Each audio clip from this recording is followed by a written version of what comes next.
Hunter Britt with CrossFit Invictus. Today we're going to talk about the reverse hyper. All right, so the great thing with the reverse hyper is there's a lot of things that you can do with it. The primary use for it that people typically use is strength or traction. All right, typically in CrossFit, I'm seeing people use it for strength, which is great.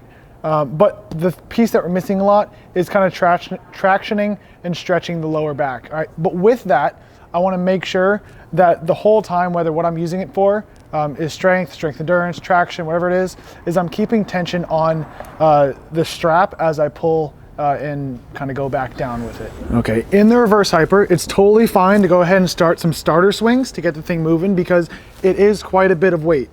All right, while you're doing the movement, what you want to focus on is making sure that the body does not go overextended.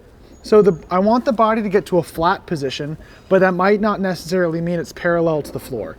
So that might have the athlete's chest slightly above the feet, and that's totally fine. What that's gonna do is that's not gonna overextend our lower back and not gonna cause any difficulty there. All right, things to remember during this is that as I pull up, is obviously I'm keeping tension and I'm actually pulling. I'm not just letting the thing swing back until it's high enough and letting it swing back down, all right? As the weight starts going back down, I wanna keep tension on it, so I'm gonna try to lower it, almost fight it from going down, and then at the lower end of my swing, I'm gonna go ahead and release my lower back and then let the weight kind of pull me, and that's where that kind of traction would come in and feel a nice little stretch in there. All right, things not to worry about is some athletes say, my back is blowing up during this movement.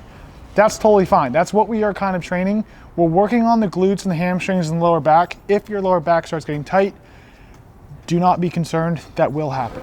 Biggest thing I want you to avoid is letting the pendulum swing back and forth freely, just crazy. That thing should not be swinging way far out in front of you so it's about to hit you in the face. We want to keep tension on it and keep pulling, or else we're just kind of going through the motions and not getting what we can out of this exercise.